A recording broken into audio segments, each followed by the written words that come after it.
Thanks for coming to our graduation, especially you, Stephen. Good to see you. Every year it seems like we hear a different analogy telling the same old story. Now originally, I tried to think of a new piece of figurative language, but it was to no avail. After taking a break from that, I attempted to come up with something that has never been done before. My first idea came a few hours after my bedtime when I definitely was not thinking clearly. I thought to myself, why don't I pull a Soul and Hands and just sing about the school, perhaps about Red Side Pride? So I went to bed thinking I'd come up with an ingenious plan that would be remembered forever. Well, lucky for you guys, I woke up the next morning and a burst of common sense sort of hit me and I remembered, I don't have any singing talent whatsoever. So that put an end to that. And finally, I decided that the one thing that every student up here has in common is that we've all had the privilege of being taught in a small school in a rural, tight-knit community that is unlike any other district in the area. Amen. For those of you who don't already know, we had a whopping 65 kids in our high school this year, and this small number helped contribute to the success of each individual up here. Because we've attended such a small school, we have many unique opportunities that the students of larger schools seldom encounter. We've been able to succeed because of the one-on-one attention we receive from the staff, the relationships that we've been able to build with the teachers, and because of the fact that if we ever had any questions, we could always turn to each other or to the staff for an answer. Anyone who knows Mr. Popchalk is aware that he is packed with information and that he has both answers and stories for almost every question we've ever had.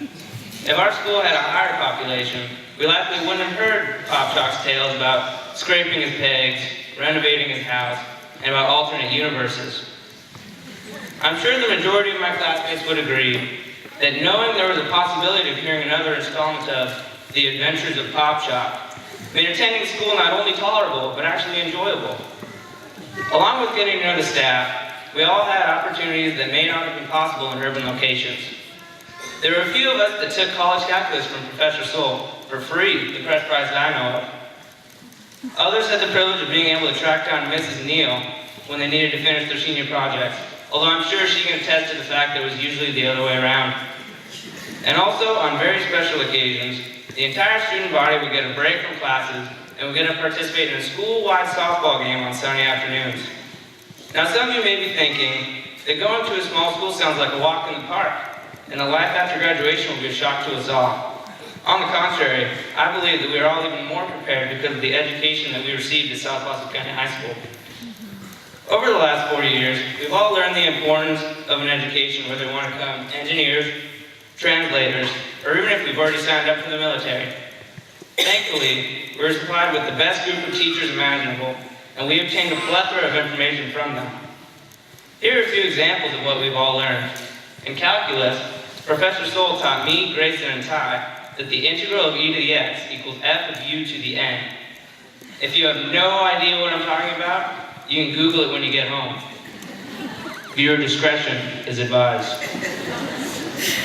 Derek and Tony discovered the painful consequences of wearing cleats in a friendly game of softball. Maria learned what concussions are like the hard way. Rika now knows that you should always watch your footing when going down the stairs. Josette and Kim figured out that once you get into high school, coffee becomes your new best friend. Bailey learned that if you can get Popchalk started on the right topic, oftentimes the whole class period would slip away in conversation. Jeff realized that getting homework meant he wouldn't be able to do any gaming that night and level up. Corbin learned that with time comes great opportunity, and that's why he mastered the art of procrastination. Shai now knows that gravity checks can and will happen when you least expect them. If you don't know what a gravity check is, feel free to ask her after the ceremony's over. Amelia learned that there's always a way around obstacles, whether it's over, under, or straight through them. And finally, Jeremy discovered from Popchalk that you aren't a man until you scrape the pegs on your motorcycle. We were extremely lucky to have had a great group of staff members in such a small school. With a combination of stellar teachers and our own hard work, we're all now ready to move on to wherever life may lead us. In conclusion, obviously there are a countless number of positive things that come with attending a small school, and we all learned a lot from our time in Maka. However, the most important thing that comes with high school is the preparation for what comes next. We will likely end up scattered all around the country, but we will take everything we learned here and apply it to every aspect of our lives. I, for one, believe that we can all achieve our goals, and we are that much more prepared because of the education that we received. So let's take what we learned and use it to help us through whatever comes next. And wherever you end up, never forget that you're only there because of what you were taught by everyone here.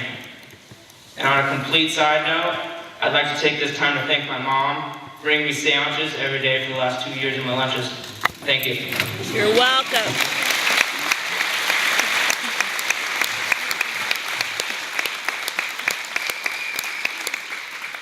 Now I'd like to introduce the second half of the co-valedictorian duo, Tai Wei.